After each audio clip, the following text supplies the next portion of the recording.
Did you know that there is fluoride in all the water that you drink? Think about the last time you had a bottle of water. The last time you made pasta or rice. There was fluoride in it. Do you even know what fluoride is? In the mid-1940s, 4 widely cited studies were conducted. The researchers investigated sites that had both fluoridated and unfluoridated water.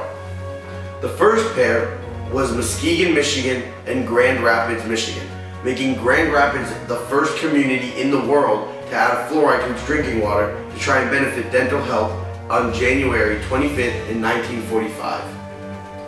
This process of fluoridation of water has been used for over 70 years now, while being endorsed by the US government and large corporations.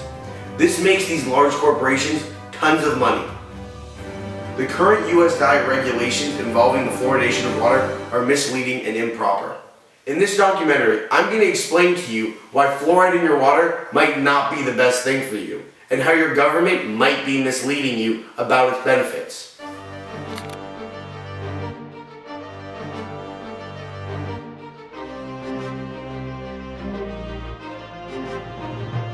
The American Dental Health Association's official position on fluoride is that it is completely safe for humans, if controlled at a below recommended level. This position is shared by many health organizations. But how do these organizations regulate how much fluoride you take in? Fluoride is in all of your water supply. There's no way for them to know that you're taking in a safe amount of fluoride each day. Fluoride works by inhibiting enzymes that breed acid-producing oral bacteria whose acid eats away at tooth enamel. This observation is valid, but many scientists now believe that the harmful impact of fluoride on other useful enzymes far outweighs the beneficial effects it carries in preventing the decay of tooth enamel. Simply put, this means that while fluoride does affect bad enzymes, it is also negating good enzymes. Fluoride is considered poison in large doses, but toxic levels cannot be achieved by drinking fluoridated water, according to the Grand Rapids website.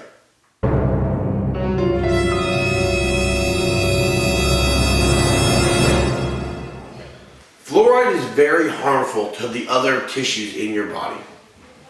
Fluoride may pose a health risk to people who suffer from kidney disease, and extensive use of water fluoridation makes it extremely hard to avoid said kidney disease. Too much of this mineral compound might cause spots on the teeth of kids. According to a CDC study, 2 out of 5 adolescents have tooth spottiness or streaking because of excessive fluoride. In severe cases, teeth can even be rutted by the material. Youngsters who appear to be at the most risk already obtain fluoride in clinical treatments, mouthwashes, toothpaste, and supplements. This means they're getting at least double the amount of fluoride they're meant to have. Although it is up to each individual water supplier as to whether to add fluoride, the Environmental Protection Agency has set a maximum level of 4 milligrams per liter fluoride for human consumption. Consumption at higher level over time has proven to cause painful bone disease. Children 9 and under are not allowed to consume water with fluoride levels exceeding 2 milligrams per liter. This can kill them. Fluoride does offer cavity prevention in limited quantities. However, water suppliers who follow the maximum EPA guidelines put young children and their developing teeth at risk for disease, as the maximum fluoride level is twice that of the recommended level for children 9 and under. Since 1997, the FDA requires all fluoride toothpaste sold in the US to carry this warning, and I quote, "Warning, keep out of reach of children under 6 years of age. If you accidentally swallow more than used for brushing, seek professional help or call a poison control center immediately." This is because a tube of toothpaste contains enough fluoride to kill a small child, and most young children swallow toothpaste while brushing their teeth. But even if you don't swallow your toothpaste, unhealthy levels of fluoride are still absorbed sublingually through capillaries under your tongue and go directly into your bloodstream. This means every time that you brush your teeth, fluoride is entering directly into your bloodstream. Chronic intake of excessive fluoride can lead to the severe and permanent bone and joint deformation of skeletal fluorosis. Early symptoms include sporadic pain and stiffness of joints, headache, stomachache, and muscle weakness can also be warning signs that fluoride is destroying your bones. The next stage is osteoclerosis, hardening and calcifying of the bones. And finally, the spine, major joints, muscles, and nervous system are permanently damaged.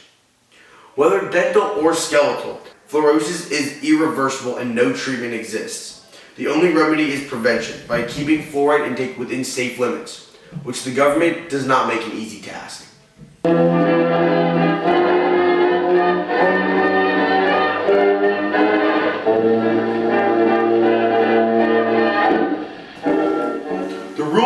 Fluoride inside of your water was created in the 1950s, over 60 years ago.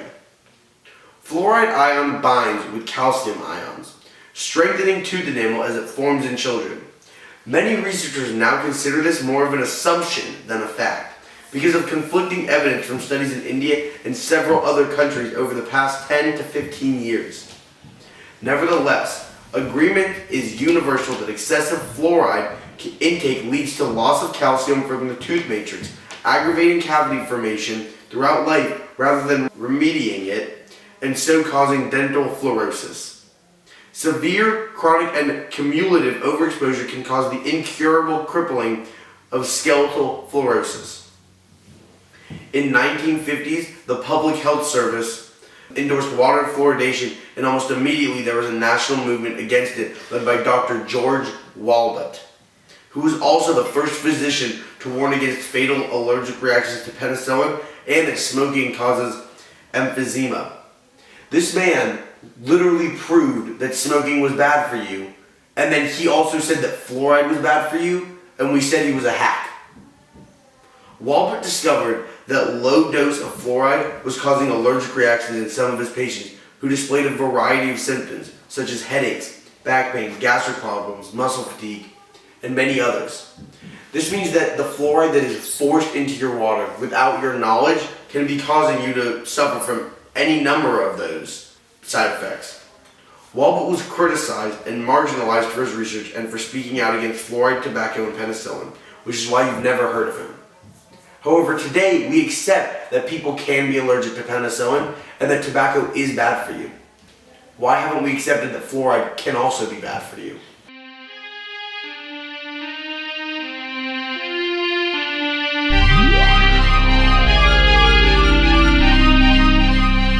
Fluoride is a byproduct of aluminum extraction.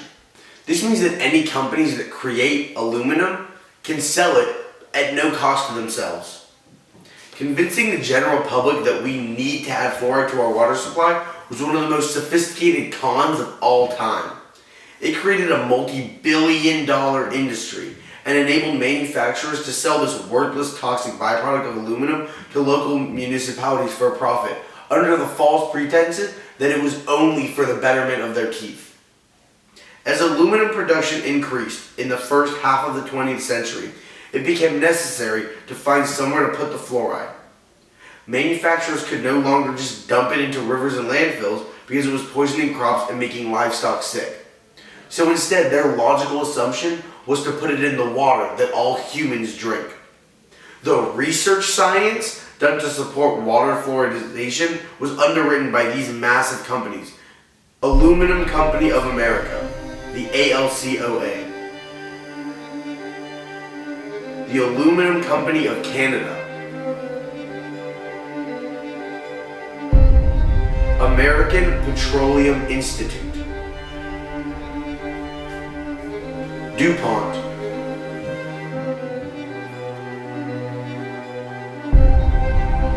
Kaiser Aluminum, Reynolds Steel,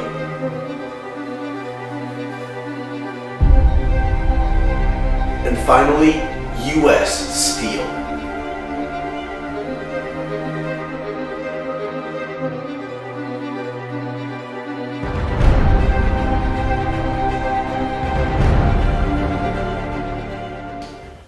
The opponents of fluoridation argued that it is unethical to dose the whole population with fluoride to reach a small part of it. Only some people truly need it because they can't afford dental care. The Centers for Disease Control considered fluoridation among the top 10 achievements of the 20th century.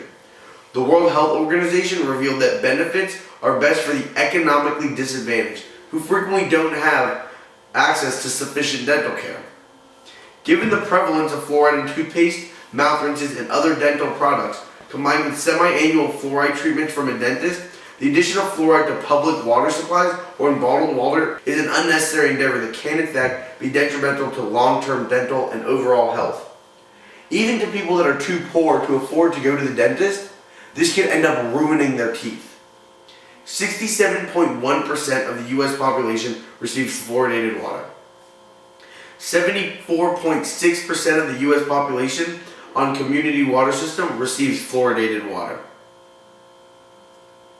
Fluoride is still defended today for two reasons: the massive profits produced by selling it in local municipalities and the massive liability and lawsuits that would follow an admission that it is in fact toxic and harmful. This means that some of the only reasons that fluoride is still around today is because number one, it's making companies money, and number two, if they ever admitted it wasn't as good as everyone says it is, they would lose all that money. Bottled water companies are not required to disclose what type of filtration they use, if any. Don't believe the natural mountain spring hype. Many of them are simply selling you tap water with fluoride in it.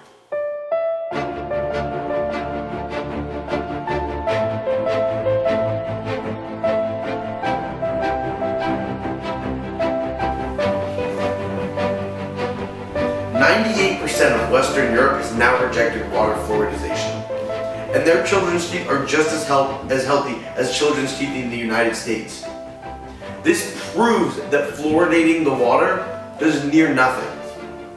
Cities with fluoridated water have higher cavity rates and higher cancer death rates when compared to cities with unfluoridated water.